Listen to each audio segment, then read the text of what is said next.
तो देखिए, हम चुनाव की बात कर रहे थे और सेशन कोर्ट में हम मौजूद हैं। बीसीआर के चुनाव चल रहे हैं। मेरे साथ अधिवक्ता हैं पीयूष राठौर जी। एक बार इनके साथ भी जो है मुद्दों पर डिस्कस कर लेते हैं, क्योंकि बीसीआर का चुनाव अपने आप में बहुत बड़ा चुनाव होता है, लेकिन सबसे बड़ी विडंबना देखिए, बहुत लंबे समय बाद ये चुनाव हो रहा है। लगभग 8 साल बाद ये चुनाव हो रहा है। एक बार राठौर साहब से पूछेंगे कि 8 साल तक सर लंबा संघर्ष हो गया, हर वकील चाहता है कि चुनाव में जो अपनी भागीदारी बिल्कुल। निभाए।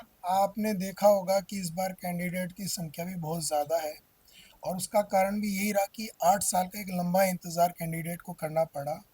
और दूसरा, कैंडिडेट की संख्या बढ़ने का रीज़न रहा है जो सुप्रीम कोर्ट ने अभी रिसेंटली एक महिलाओं के आरक्षण के लिए एक ऑर्डर किया है, जिसमें 33% महिलाओं की भागीदारी ज़रूरी कर दी है।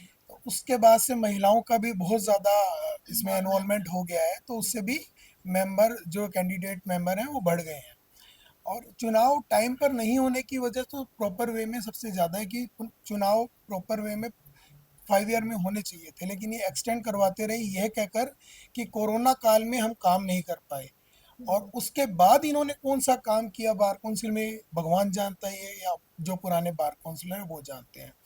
बाकायदा जो मुद्दे थे वो इनके सामने रहे। बार काउंसिल के टिकट के वेलफेयर जो का मुद्दा था वो ऊपर नीचे होता रहा।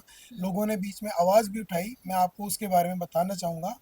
वेलफेयर का जो मुद्दा था वो पूरे राजस्थान का जो एडवोकेट है उससे प्रभावित होता है। पहले 2021 तक, कोरोना से पहले, 25 रुपये वेलफेयर की टिकट का चार्ज हुआ करता था।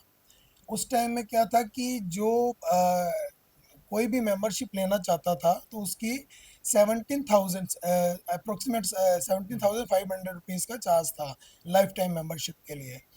इन्होंने बाद में अमेंडमेंट किया, और अमेंडमेंट करने के बाद में इन्होंने उसकी जो राशि है वो 50,000 रुपये आपकी लाइफ टाइम मेंबरशिप की कर दी। एक नया बच्चा जो नया एनरोल्ड होता है वो कहाँ से 50,000 रुपये कमा कर लाएगा? ये मेन मुद्दा था जिस पर इन्होंने कोई प्रतिक्रिया नहीं की, जबकि विरोध हुए थे हर बार एसोसिएशन से, लेकिन उन्होंने उसको स्थिर रखा।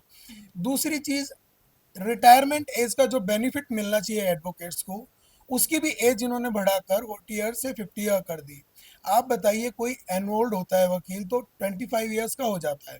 इसका मतलब कि वो 75 ईयर्स का जब तक नहीं होगा तो वो रिटायरमेंट का बेनिफिट नहीं ले सकता। अगर रिटायरमेंट का बेनिफिट लेना है तो उसको 50 ईयर्स की वकालत तो करनी ही पड़ेगी।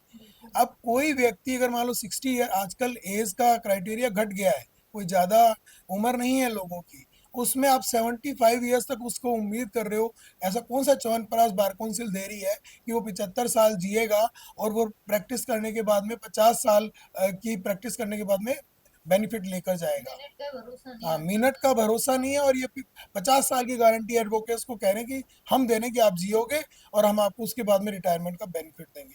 तो ये कुछ मुद्दे थे जिन पर चर्चाएं नहीं हो पाई। और जो जो वर्तमान कार्यकारिणी है, अभी जो कार्यकारिणी थी जिसको स्थगित कर कर एजी साहब को बिठाया गया है, उन्होंने इन मुद्दों पर कोई भी बात नहीं उठाई।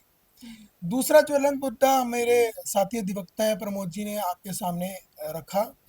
दूसरा ज्वलंत मुद्दा ये था कि जो एडवोकेट प्रोटेक्शन एक्ट इन्हीं के कार्यकाल के दौरान वो पास करवाया गया।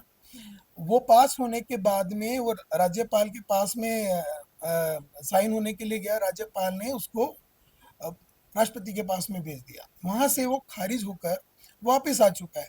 लेकिन बार काउंसिल ने उस पर कोई भी एक्टिविटी नहीं की। 2 साल से ऊपर उसको वापस आई थिंक आए हुए हो गए हैं। तो यहाँ बार काउंसिल का वकील हितों के प्रति अब दायित्व बनता था कि जो एक एक्ट जो विधानसभा से पास हो चुका था, उस एक्ट पर इनको अपनी प्रतिक्रिया रखनी चाहिए थी, और अगले अधिवेशन में जो भी वर्तमान सरकार थी उनके अधिवेशन में लाकर जो भी उसमें परिवर्तन करने थे, आंशिक परिवर्तन, मेजर परिवर्तन करके उसको वापस लागू करवाने के लिए प्रयत्न किए जाने थे, जो वर्तमान बार काउंसिल के द्वारा नहीं किए गए। इसीलिए लोग बहुत खफा थे, जो वर्तमान बार काउंसिलर्स थे। अब सबकी भूमिका के बारे में तो नहीं बता सकता, अंदर इनकी मीटिंग होती हैं तो ये मीटिंग्स अपने ऑफिस के अंदर, प्रीमिसेस के अंदर करते हैं। बाहर मीटिंग, मिनट्स ऑफ मीटिंग कभी भी नहीं आते हैं कि ये क्या अंदर चर्चा करते हैं क्या नहीं करते हैं। तो बहुत बड़ा एक दुख था, बहुत गहरा दुख था, जो लंबे समय से व्यतीत हम कर रहे थे कि बार काउंसिल के चुनाव हो जाए। और उसके बाद में भी, कहने के बाद में भी 8 साल के बाद में जो चुनाव हो रहे हैं, और उसमें पुराने कैंडिडेट्स, उन्होंने लगातार अपना कमान पकड़ रखी है कि हम वापस आएं, और नए कैंडिडेट भी मैदान में उतरे हैं। तो लोगों की आज बेसिक इच्छा है कि जो नए कैंडिडेट है वो जीते, ताकि पुरानों का एक गढ़ जो बना रखा है इन्होंने, अपनी कमियां जो छुपा रखी हैं वो हटें, और कोई नया कैंडिडेट जाए तो इनकी जो भी इन्होंने गलतियां या कमियां रखी हैं उनको उजागर करें। आज बार काउंसिल को आज बने हुए बहुत साल हो गए, मतलब, और उसके बाद में भी 25 मेंबर हैं। यानी कि पहले जब ना 20,000 एडवोकेट्स थे राजस्थान के अंदर, तब भी 25 मेंबर थे। आज वर्तमान में 1.25 लाख के करीब एडवोकेट्स रजिस्टर्ड हैं, तो भी 25 ही मेंबर हैं जो बार काउंसिल को कवर कर रहे हैं। ये एक बहुत बड़ा मुद्दा था कि क्या इनको एरिया वाइज बढ़ाया नहीं जाना चाहिए कि रिप्रेजेंटेशन अच्छा मिले, कोई आदमी बात रख सके।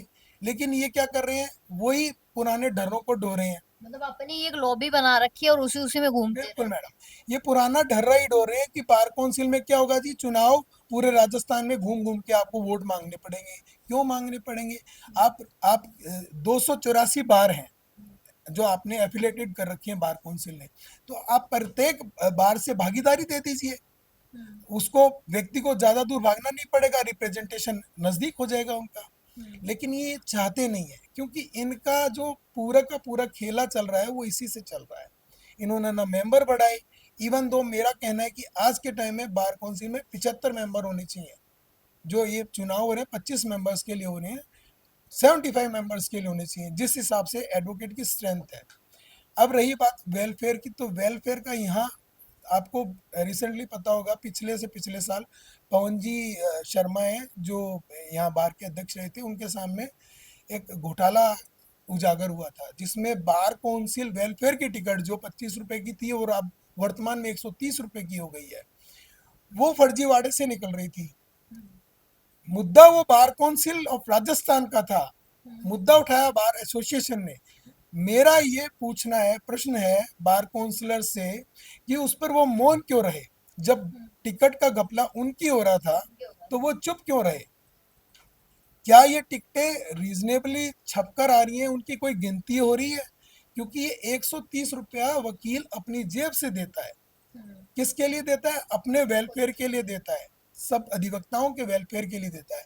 यदि वो पैसा जाकर उससे कोई घपला हो रहा है और उसका आपको पता चल चुका है, उसके बाद में बार काउंसिल ने कोई भी एफआईआर दर्ज नहीं करवाई, कोई इन्वेस्टिगेशन नहीं की, किसी प्रकार नहीं की, तो इस प्रकार से जो जो वर्तमान कार्यकारिणी थी उस पर एक संदेह सबके अंदर उत्पन्न हो गया। मतलब बीसीआर के अंदर इतने सारे राज दफन हैं, अगर हम खोदने निकाले तो मतलब कितने खामियां उजागर हो जाएंगी, कितने जो परतें हैं वो सामने आ जाएंगी। बिल्कुल। तो ये जो मुद्दे हैं ये कोई भी उजागर करने को तैयार ही नहीं है। और सब अपनी रोटियां सेक रहे हैं। सब अपना अपना, जिसको जहां मिलता है वो अपना काम चला रहा है। मैं ये नहीं कह रहा कि जितने भी बैठे हैं वो सभी इस तरह के हैं, लेकिन कुछ ऐसे हैं जिन्होंने एक छत्र राज किया है और वो नहीं चाहते कि किसी और के हाथ में सत्ता आए, इसलिए वो साम दाम दंड भेद सभी तरह की नीतियां अपना लगा रहे है हैं। कैसे भी हम जीते। आप सोचें कि सुप्रीम कोर्ट का बार काउंसिल, मैं ऑनरेबल सुप्रीम कोर्ट का सम्मान करता हूं, क्योंकि वे हमारे न्यायाधिपति हैं, सबसे ऊपर हमारी कोर्ट सुप्रीम कोर्ट ही है, लेकिन हमारी संस्था कोई कॉन्स्टिट्यूशनल संस्था तो है नहीं। यहाँ पर आपका क्या काम था जो आपने रिट को एंटरटेन किया? एंटरटेन भी किया, उसके बाद में आपने डायरेक्शन भी दिया, चुनाव भी करवा रहे हैं। अगर आप ये कर सकते हैं तो आपकी तो संवैधानिक संस्था है। आपकी संस्था के अंदर जो आप कॉलेजियम का सिस्टम चलाते हैं, वहां महिलाओं की कितनी भागीदारी है? कभी उन्होंने ये देखा कि हमारी खुद की संस्था में जब कॉलेजियम चलता है तो उसमें 33% भागीदारी महिलाओं की क्यों नहीं होनी चाहिए? आपने कितनों को दी, और महिलाएं संघर्ष कर रही हैं लगातार कि हमें भी जजेस बनाया जाए, हमें क्यों नहीं एलिवेटेड किया जाता? वहां 33% की भागीदारी क्यों नहीं, और यहाँ क्यों? मैं ये नहीं कह रहा मुझे महिलाओं से विरोध है, मेरा कहना है कि सबने समान होने चाहिए चीजें।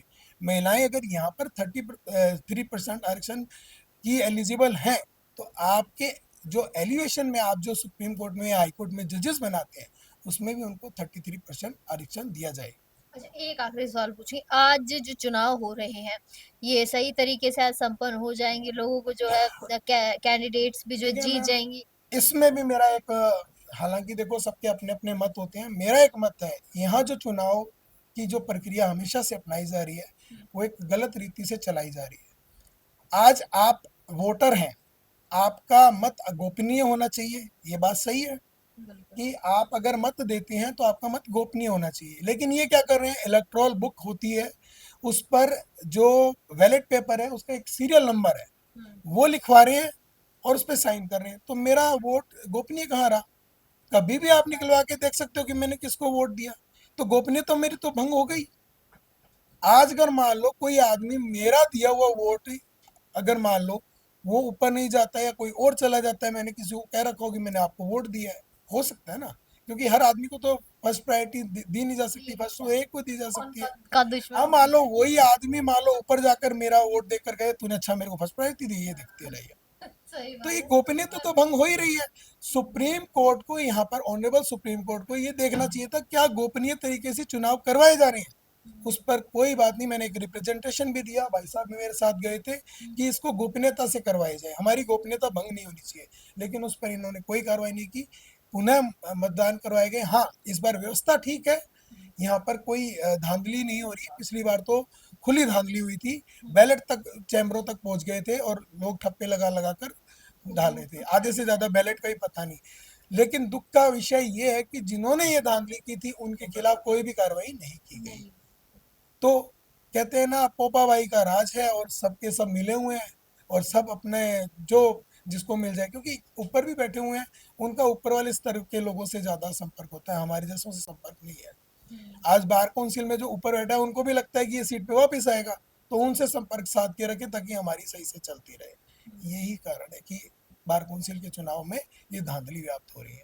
चलिए, बहुत शुक्रिया सर।